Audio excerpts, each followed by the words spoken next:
Hey people, welcome back to Warhammer 40k, a realm so cruel that it makes everything Terminator did look like absolute child's play. Alright, enough of the Seth voice.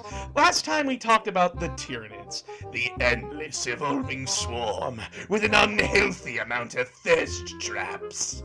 But now we are facing down an even more ancient threat, the Necron tier, the oldest faction in the galaxy.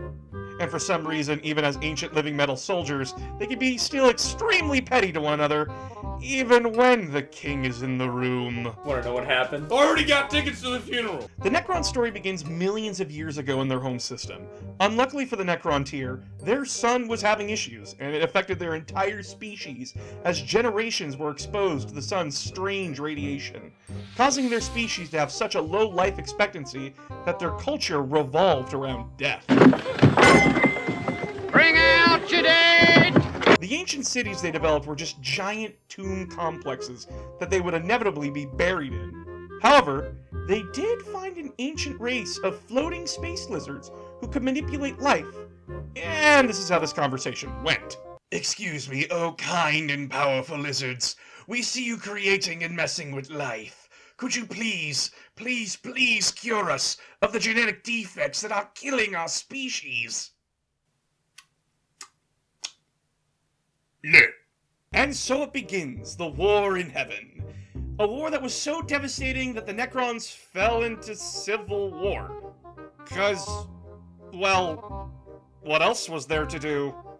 Of course, later they would find out why their sun was dying. A ball of sentient gas was eating it slowly and causing all the problems they had been experiencing for years.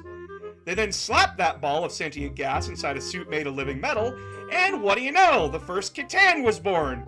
Personally, I would have just vacuumed it up and then never thought about it again, but hey, I'm not them. The Necrons would quickly start making more of these godlike machines, until one day, one known as the Great Deceiver comes up, tricks the Necron King to put everyone's souls into living metal bodies, does so, and then finds out that that enslaved his entire race.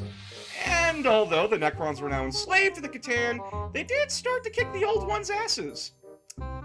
Until the old ones made the orcs. The Eldar got involved, and the Silent King basically took back control of his people and enslaved the Catan. So all in all, a successful mission, I guess.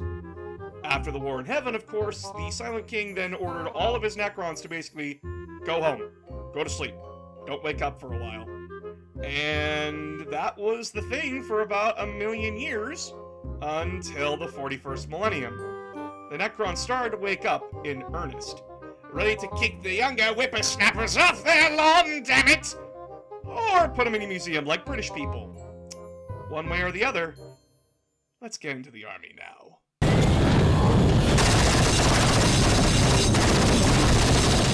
The Necrons are a strange army, able to make hordes of units or go heavily specialized. But all Necrons have something in common. Reanimation protocol, baby!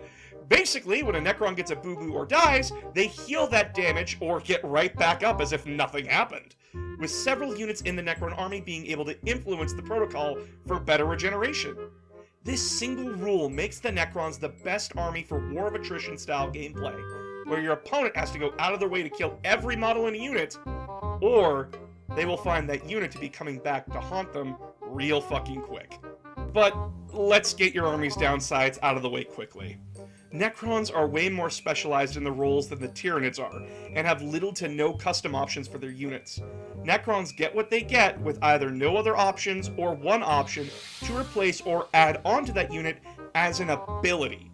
As well, unless you're a skimmer or vehicle, your army is the slowest moving in all of Warhammer. The majority of your units only move 5 inches, which, is pretty goddamn slow in comparison to everything else. Also, your armor for most of your army can't seem to break past 3+, unless it's a named character. Now that we got the bad out of the way, Necrons also get slotted into categories. Oh boy!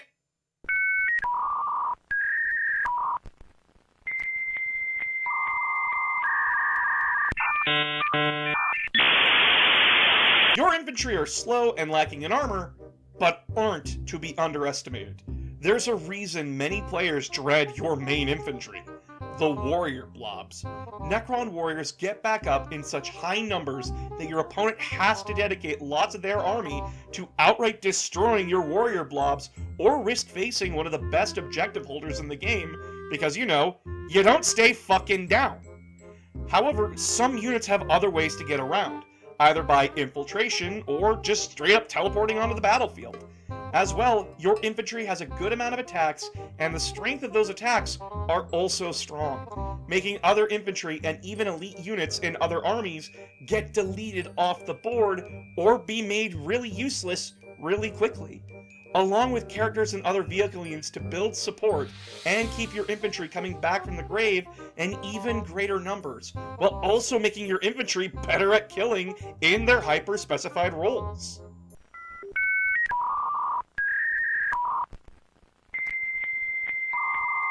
Now on to non-walking units. Swarms, beasts, and quote-unquote vehicles.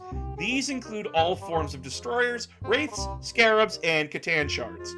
These units are a bit niche in what they do, but some are way better than others. Destroyers are dedicated to either being your tank and monster hunters, or straight-up infantry killers.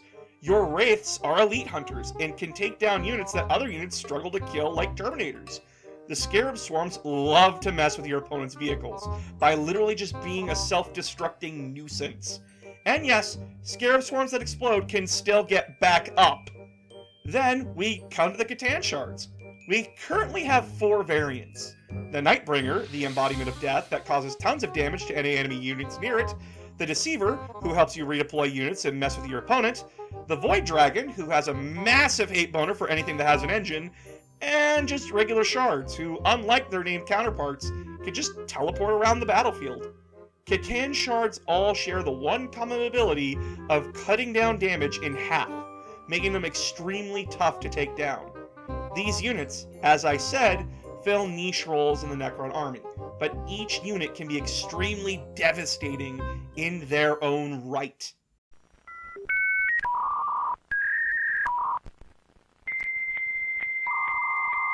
Now, we move on to Necron vehicles. But sadly, we must pay respect to the fallen quantum shields. Wait, do I know what it is? Are you lonely? No. Then no. Well, no point in crying over a nerfed invulnerable save. Necron vehicles, aside from like 2 of them, all have keyword fly. This means that the vehicles ignore any terrain that other ground vehicles have to move around. This gives your vehicles tons of movement and position options, but good luck giving these vehicles cover. Necron tanks and transports are still highly specialized, either being meant to kill infantry or tanks. But the beauty of most of the transports is that they can support your infantry in reviving or getting around the board. The Ghost Arc, although it only transports 10 models, gives you an additional reanimation at the end of your movement phase, while also being a gun platform. But your biggest carriers are your Monolith and Night Scythe. The Monolith can pick up any unit anywhere on the board and bring them to where the Monolith is, while the Night Scythe can carry 1 unit of any size. You want to stack a Lich Guard unit inside it and throw it at the enemy? Go ahead! Use the Monolith to reposition a unit that is way out of range, or pull it back to hold an objective nearby. The possibilities are limited but offer good board control. Last, but most certainly not least, we have to talk about the newest model for the Necrons. The Silent King. To have a comparison, he is like the Primarch of Necrons, and he does not mess around. Not only does he get 2 shield drones that you can just slam wounds on to protect him, but you also get a model that allows you to reroll rolls of 1 when attacking or wounding, reroll charge rolls, or reroll morale that failed, while also being a pretty solid melee and ranged unit. Granted, he's a big boy, so he can be targeted very easily, but if you are going first or can keep him alive, you have a solid leader of the Necrons who can decimate anything that comes into his path.